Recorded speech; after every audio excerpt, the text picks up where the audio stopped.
Huda, how do you see God's faithfulness as meaningful in your life?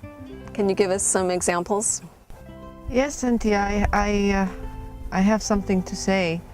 It's last week I had a hard time with my two best friends, and one day there was my friend and the second day not, and I didn't know what to do.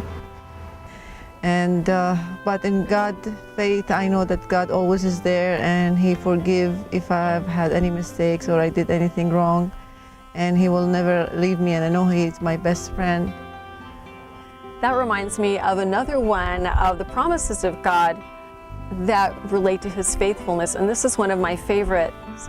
Before Jesus left, the last thing He told His disciples is, I will never leave you, I will never forsake you. And for me, sometimes there are times I feel all alone. Do you ever feel that way? Like no one is with me, no one cares, they don't know what I'm going through. And I remind myself, oh, but Jesus said, never will I leave you, never will I forsake you. And I don't always feel it. I can feel very alone, but I remind myself the way I feel about it is not necessarily the truth of how it is.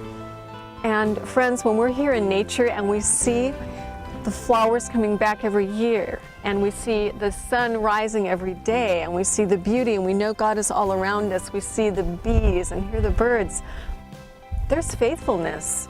If God is faithful in His creation, then maybe He's faithful in His promises to us too.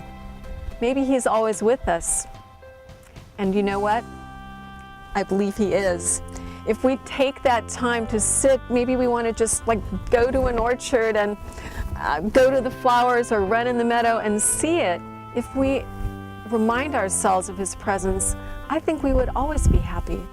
How could we be unhappy when we know God is with us and He's sustaining us in all things? I think we would always be filled with joy. What do you say? Let's have some flowers.